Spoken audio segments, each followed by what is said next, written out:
मुन्ना घर के अंदर सो रहा था। तभी तेज बारिश के कारण उसका झोपड़ी टूट कर गिर गया। मुन्ना बहुत रोता है क्योंकि वह बहुत गरीब इंसान था और उसके पास खाने के पैसे नहीं थे। मुन्ना छोटा सा था तभी उसकी माँ उसे बचपन में ही दुनिया छोड़कर चली गई थी। अब उसका कोई नहीं है और दूसरा घर बनाने के लिए उसके पास पैसे भी नहीं थे। अब उसने एक फैसला किया कि अब वह जमीन छोड़कर समुद्र में घर बनाकर रहेगा और खाना खाने के लिए पूरी जिंदगी वह सिर्फ मछलियां पकड़कर खाता रहेगा। मुन्ना जंगल से ढेर सारा बांस काट कर लाया जिससे वह रहने के लिए घर बना सके। उसने बहुत मेहनत की और कुछ दिन बाद उसका तैरने वाला घर बनकर तैयार हो गया। अब मुन्ना हंसी खुशी अपने बांस के घर में बड़ी खुशी से जिंदगी गुजारने लगा। लेकिन कुछ दिन बाद एक तेज लहर आई और उसका घर हमेशा के लिए टूट कर डूब गया। अब मुन्ना दुनिया से हार मान चुका था और वह आसमान में जिंदगी गुजारने का प्लान बनाया। मुन्ना पिछली बार की तरह फिर से जंगल से जाकर बांस लेकर आया और वह आसमान में रहने के लिए स्पेस स्टेशन बनाने लगा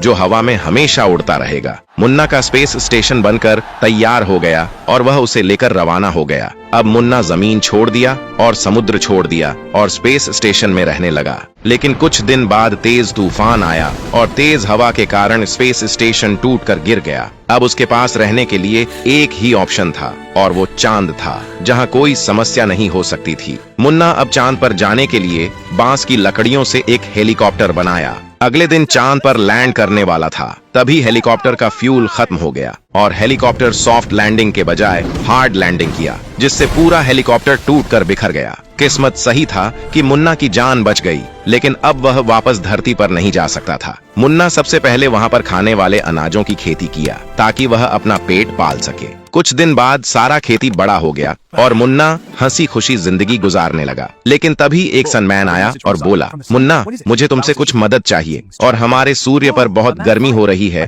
और मैं यह चाहता हूँ कि तुम वहाँ खेती करके पूरा सूर्य हरा भरा कर दो जिससे धरती वालों को तेज गर्मी से राहत मिल सके, क्योंकि गर्मियों में तेज धूप लगने के कारण लोग मुझे गालियां देते रहते हैं। मुन्ना बोला, मैं जाने के लिए तैयार हूँ लेकिन सूर्य पर जाने का फैसला वीडियो देखने वाले करेंगे। आप लोग वीडियो को लाइक सब्सक्राइब करके कमेंट में अपनी राय दो कि मैं वहाँ खेती करने जाऊं या नहीं।